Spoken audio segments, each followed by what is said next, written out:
Welcome back, everyone. I'm Eros Mandex. Today we're going to be going over r/ProRevenge, where revenge, a dish best served cold, is served by some cold-hearted bastards. So without further introduction, let's begin. Bully creates his own revenge. This one's a bit long, but please stick with me. It's a good one. So here's the basics. When I was a kid, my dad was in the service, United States Navy, and so we moved around a lot. Because of this, I was always the new kid over and over again, meaning I was constantly for the target of would-be bullies and distrusting of other people by nature. In the waning years of my father's military career, he decided he would take his family back to his hometown and do some recruiting until he retired. So away we went to the family farm built by my great-grandfather. If anyone has ever found themselves moving to a small town suddenly, then you were well aware of what I mean when I say that the locals are very small town minded. For those of you who don't know, the small town mentality is basically thus: if you're not from there, born and raised, then you don't belong there. A lot of the small town citizens are closed off and want nothing to do with outsiders. So there I was, not only the new kid, but introverted and an outsider. Bully magnet. For the most part, I try not to let it get to me, but I did have some bad days and got into a few fights. Always in self-defense though. And eventually, as people grew up, most of the other kids matured out of trying to be the bully and began just to leave me alone. Especially once they found out who my great-grandfather was. Something about one of those 4 founding families. I don't know. I never really cared that much, and besides, those people had shown their true colors by treating me like crap for years by that point. But that's a different story. This story is about a kid we'll call Mike.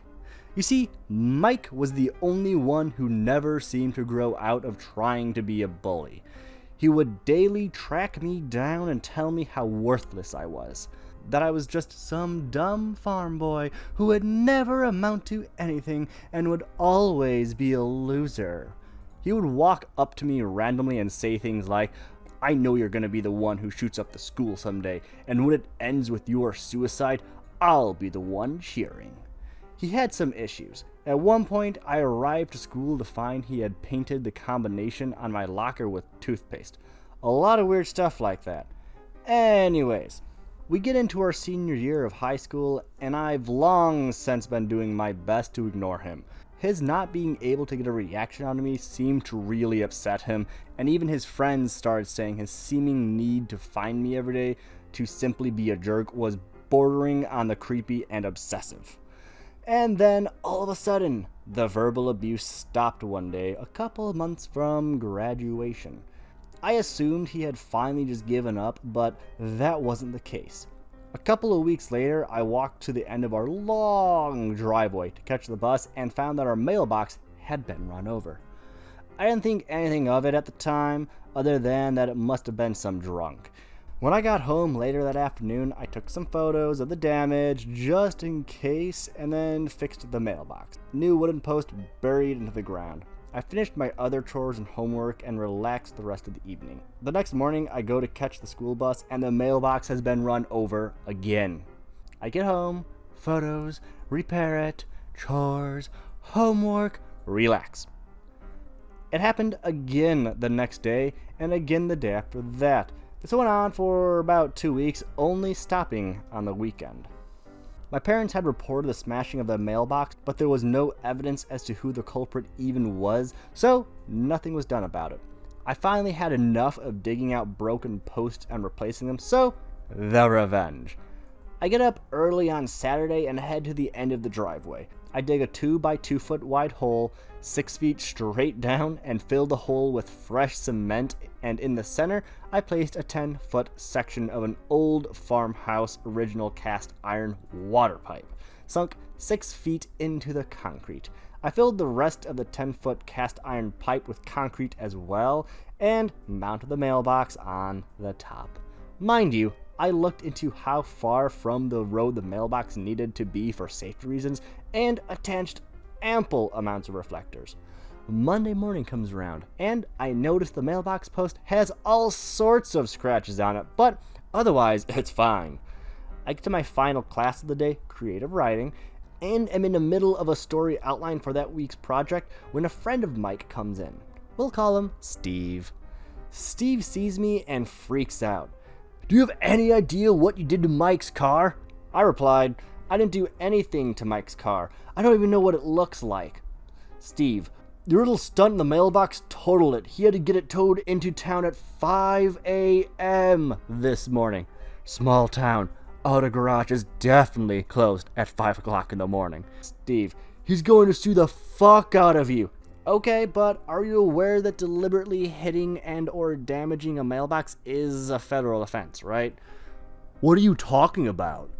You don't actually own the mailbox. Legally, it belongs to the post office, so destroying a mailbox is destroying government property and making it a federal offense. Steve said, "So what? He's gonna get a little fine, but you're gonna pay." Oh no. It's actually $250,000 or up to 3 years in prison per offense for vandalizing a mailbox. And since it happened 10 times in the last 2 weeks, that translates to either a $2.5 million fine or up to 30 years in prison. Steve just stares at me for a moment and storms out. At that point, I pull up the federal statute on the computer as I was working, and Mike comes in insisting that I'm making the whole thing up, so I show him the law. He freezes. I say, "You could take me to court. I might have to pay a small fine and maybe even tear down the mailbox, but your life would be over." Mike yelled, "Maybe, but you can't prove I did it 10 times. Actually, I took photos of the damages, so I can prove it was at least 10 times. But even if I couldn't, $250,000 is still a lot of money. Much more than your car is worth, I'm sure. Would you really bankrupt yourself or even get yourself sent to prison to force me to pay for your car $1,000 or $2,000? Mike stormed out of the classroom and never bothered me again. The best part was the domino effect that this created. You see, Mike didn't have enough credits to graduate on time. He wasted too much time trying to be a Dr. Phil case, I guess. I heard through the small town grapevine that he was eventually shunted over to the adult programs by the school, and without his car, which was totaled, and unable to afford another, his mother bought the first one and refused to buy a second one when she found out he totaled it. He couldn't get to his classes and was eventually tossed out of the school due to attendance problems. Without a diploma or a GED, he couldn't even get into the community college nor find proper work.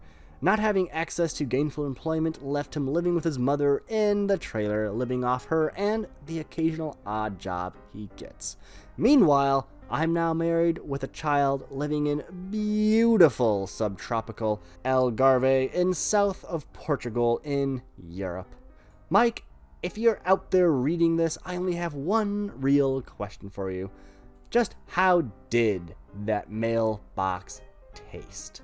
As is the moral to many pro-revenge stories, my friends, don't be an asshole. Be nice to everyone. Treat everyone with respect. Until, of course, you have to bring the hammer of revenge down upon them. And even then, still do it with respect.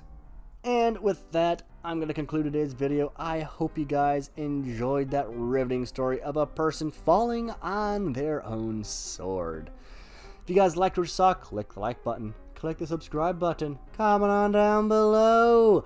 Thank you very much for your time. My Discord link is also on down below, as well as my other socials.